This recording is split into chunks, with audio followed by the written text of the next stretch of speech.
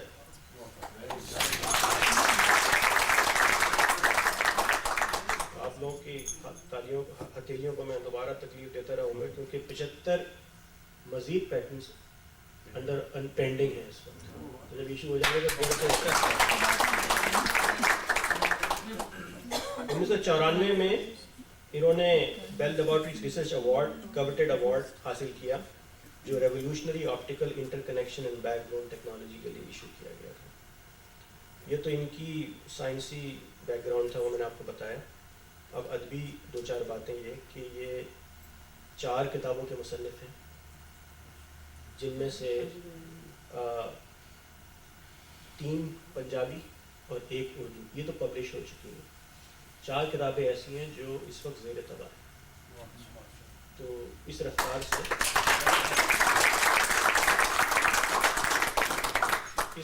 سے اگلے 5 سالوں میں تقریباً 585 کتابوں نہ صرف یہ کہ کوالٹی بلکہ کوانٹٹی دونوں ان کی مہارت کے اندر شامل ہیں. میں کتابوں کے نام بتاتا چلوں کہ سب سے پہلی کتاب تھی گلنا دے پرچھاویں 1999 میں پنجابی پوئٹری. دوسری تھی مور گھر آ 2000 میں پنجابی پوئٹری. رقص سراب 2002 میں جو اردو کی پوئٹری ہے. اور سانجھی کل خدائی یہ 2002 میں پنجابی پوئٹری. اور 3 کتابیں اس وقت ہیں. اور ایک اور ان کی خصوصیت میں بتاتا چلوں کہ یہ غالب کے اشعار کو انہوں نے پنجابی میں اس کا ترجمہ کرنا شروع کیا. یہ بڑی انوکھی بات ہے خاص کر کے جس انداز سے یہ کر رہے ہیں. اور میری ان سے گزارش یہ ہوگی کہ آج کی محفل میں اگر اس کا ایک ذرا سا جھلک ہمیں دے دیں تو ان کی بڑی عنایت ہوگی. اور خاص کر کے میں نے جو ان کی شاعری اب تک سنی یا پڑھی ہے مجھے لگتا ہے کہ یہ صوفی شعراء سے بہت متاثر ہے، خاص کر کے عبداللہ شاہ اور وارث شاہ سے. اور ویسے تو ہر طرح کی شاعری کرتے ہیں لیکن صوفی شاعری جو ہے وہ کافی پرومیننٹ ہے، دکھائی دیتا ہے کہ ان کا اثر رہا ہے. تو اب میں ان سے گزارش کروں گا کہ وہ یہاں تشریف لے آئیں آپ کی تالیوں کے ساتھ.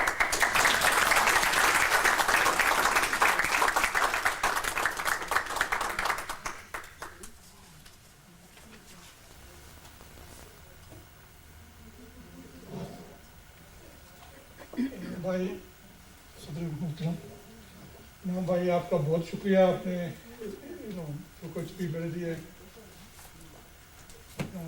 سبھی کے سامنے درو کوئی سے کام نہیں لیا. بہت بہت شکریہ. آپ نے مرزا غالب کی پوئٹری سے کچھ پڑھنے کے لیے کہا ہے تو مجھے اس کے لیے کسی کی ہیلپ کی ضرورت ہوگی. تو میں ڈاکٹر شاہد صاحب سے ریکویسٹ کروں گا کہ وہ مجھے آ کے اس میں سپورٹ کریں.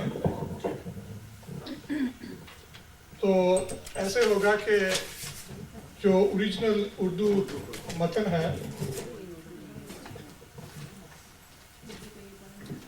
وہ ڈاکٹر صاحب پڑھیں گے اور میں اس کی جو ٹرانسلیشن کی ہے پنجابی میں وہ پڑھوں گا. اس میں جو میری کوشش رہی ہے وہ یہ تھی کہ اسی بحر میں کوشش کروں جس طرح غالب کے جو بحر انہوں نے یوز کیا ایگزیکٹلی اسی میں کوشش کروں. ظاہر ہے پنجابی ہے اور ٹرانسلیشن جیسے ہم سب جانتے ہیں کا آسان کام نہیں ہے، اسپیشلی جب کہ آپ کو اس کی شاعری کے انداز میں ہی ٹرانسلیٹ کرنا پڑے. تو ڈاکٹر صاحب گزارش ہے کہ آپ شروع کریں پلیز. بازیچۂ اطفال ہے دنیا میرے آگے، بازیچۂ اطفال ہے دنیا میرے آگے، ہوتا ہے شب و روز تماشا میرے آگے. اس کا یہ پنجابی اس کا ترجمہ ہے باڑاں دے کھڈونے جئی دنیا ہے میرے لئی. باڑاں دے کھڈونے جئی دنیا ہے میرے لئی، دن رات نواں روز تماشا ہے میرے لئی. جز نام نہیں صورت عالم مجھے منظور، جز نام نہیں صورت عالم مجھے منظور، جز وہم نہیں ہستی اشیاء میرے آگے. میرے ਲਈ ਬਸ ਨਾਮ ਦੀ ਇੱਕ ਸਾਰੀ ਕਾਇਨਾਤ, ਮੇਰੇ ਲਈ ਬਸ ਨਾਮ ਦੀ ਇਹ ਸਾਰੀ ਕਾਇਨਾਤ, ਹਰ ਚੀਜ਼ ਵੀ ਇੱਕ ਵਹਿਮ ਤੇ ਸਾਇਆ ਹੈ ਮੇਰੇ ਲਈ।